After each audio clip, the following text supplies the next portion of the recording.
No doubt you want to catch a 3-foot fish in Ontario, one that you feel is a true river monster. However, very likely you are a shore angler just like myself, you don't own a boat, and you might think that only people who have a boat can truly catch an impressive trophy fish like that. However, that simply is not true. There are many areas in southern Ontario where you can catch your 3-foot trophy fish with relative ease. The trick is just knowing where to go, when to go, and what fish to target. In this video, I'm going to lay out those locations for you species by species so that we all can become better anglers here in Ontario. Let's begin. Let's start with the biggest fish of the bunch, the lake sturgeon. Many people believe it's illegal to fish for sturgeon in Ontario, but that actually isn't true. In certain parts of northern Ontario, catch and release fishing is allowed. With the right gear, a heavy sturgeon rig, a ball of worms, and of course some patience, you can hook into your very own river monster. The main spot, which I personally know and have caught sturgeon from, is the downtown docks in Timmins. If you're willing to make the 8-hour drive, this area will have everything you need for a perfect sturgeon adventure. Another great option just outside Ontario is downtown Montreal on the St. Lawrence River. Now let's move on to a toothy predator fish in Ontario, the Longnose Gar. Most people don't realize they actually can reach over 4 feet long.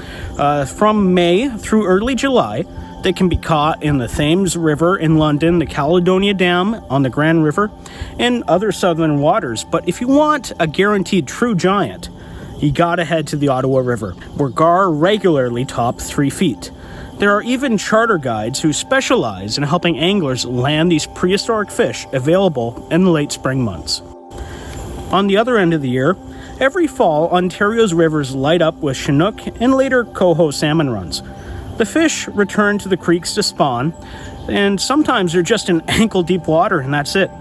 It's a wonderful time, but before you go, make sure you research the regulations when it comes to salmon fishing, because the laws can be strict, and without proper knowledge, you can find yourself in the wrong situation pretty quick.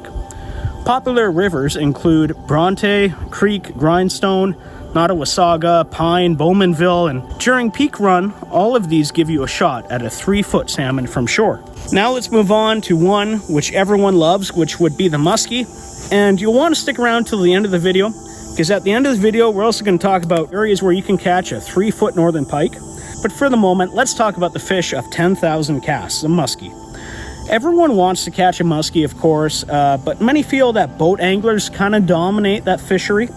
However, there are real shore opportunities in Ontario. Specifically, if you go to these places during the months of October to early December, it can be especially productive. You want to try piers on Lake St. Clair, like Bell River Pier, and you could try the Detroit River in Windsor, and you can try any dams that are in the Kawarthas area. They can hang out there sometimes. The Niagara Whirlpool, some people manage to get them out of there. And ironically, even the Port Dalhousie Pier and the St. Lawrence River all can give you a decent shot at catching a muskie from shore. If you're patient enough and you're using the right gear, it's only a matter of time until you catch one. Let's move on to a fish now, which is one of my personal favorites, which would actually be the channel catfish. The #1 hotspot for channel catfish, without a doubt, is the Grand River from Dunnville down to Port Maitland. Every year, fish are caught there over 36 inches, and some even push 40 inches. Charter companies operate right out of Dunnville, but you can do it on your own with some raw shrimp and some chicken liver wrapped in mesh. The best bite times are just after dark, so you want to be there right around the time when the mosquitoes are out, from 8 p.m. to 1 a.m. However, other Lake Erie rivers other than the Grand River are also known to produce these giants. The Detroit River is also amazing. The Welland Canal sometimes can produce some large catfish, and in Lake Ontario, the Dundas Fishway can also be promising if you're just able to find the proper parking. Finding parking there is terrible. Speaking of Lake Erie, if you're fishing the Port Maitland Pier, you might also bump into a freshwater drum, which is another species that occasionally hits 3 feet. Drum are overlooked but can grow massive in Ontario. Lake Erie piers like Port Maitland, Port Burwell, and Port Colborne are also solid bets for this species. These fish fight hard, and while not as glamorous as sturgeon or salmon, of course, a true 3-foot sheephead is a totally underrated trophy. Some anglers have figured out how to catch big lake trout from shore in late spring, usually April through May. During spawning season around then, the lake trout move closer to shore near steep drop-offs. Try piers along the south shore of Lake Ontario from Hamilton to Niagara. Another option is to try the lower Niagara River, as they get caught often at the whirlpool, or wherever you can find shoreline access on that lower section of the river. If you want step-by-step tips on how to catch these fish and what rig to use, check out my other video, how to catch lake trout from shore. Now let's move on to a fish which is rare to get to that size, but has been recorded past 3 feet in Ontario. Some individuals do catch carp over 3 feet long, and what a fight that would be. These things can get so heavy and fight so tough. Areas where they're commonly found around that size would not be inland lakes at all, but the Great Lakes, of course. You want to try areas where the water is calm in the Great Lakes. Areas like Bayfront Park and Hamilton. Now let's move on.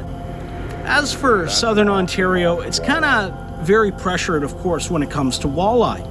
And you would ideally want your own lake up north, which only you fish and you have a little bit of knowledge on where the big walleye hang out. But if you don't, some suggestions would definitely be the Thames River, the Grand River. If you fish areas with very little angling pressure, you can also catch walleye from there. The Niagara Whirlpool, you know, that whirlpool is amazing. You can show up there sometimes and you could potentially catch a 3-foot walleye. So you want to try areas like that. And of course you want to try for walleye evening time, right around dusk. Now the fish that everyone's been waiting for, the northern pike. Gosh, folks, there is a pike. So where can you catch large northern pike in Southern Ontario? Well, there's a lot of angling pressure for pike, the same as walleye. But one area I could direct you guys to and feel good about would definitely be Toronto's concrete shoreline. I know, right? But of all places, the area that consistently seems to produce giant pike in Southern Ontario for shoreline anglers would be the Toronto Islands and Toronto Shoreline.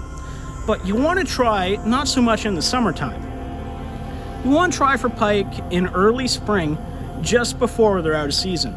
Right around that time, most people don't realize the pike are in a feeding frenzy and they get very hungry, and that's when you have the best chance of catching one of those monster 3-foot plus pike from shore.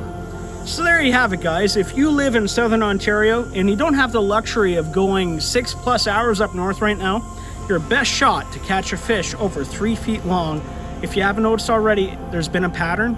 You want to try the Great Lakes. You want to try waters that are connected to the Great Lakes, that has fish moving into them from the Great Lakes. So give the Great Lakes a shot, guys. Try at the best time of day, try at the best time of year, and know what fish you're targeting. And you very likely one day will have your trophy photo right in your arms. But anyway, thank you guys for watching. I hope you have truthfully found it very helpful. I hope you found it entertaining and enjoyable. And if so, I'd like to suggest you guys to hit that subscribe button down below, right? Helps out the channel and helps me give you guys more great tips. And you wouldn't want to miss out on future ones, right? You wouldn't want to miss out on future content, which can help you become a better angler. But until next time, thanks for watching and take care.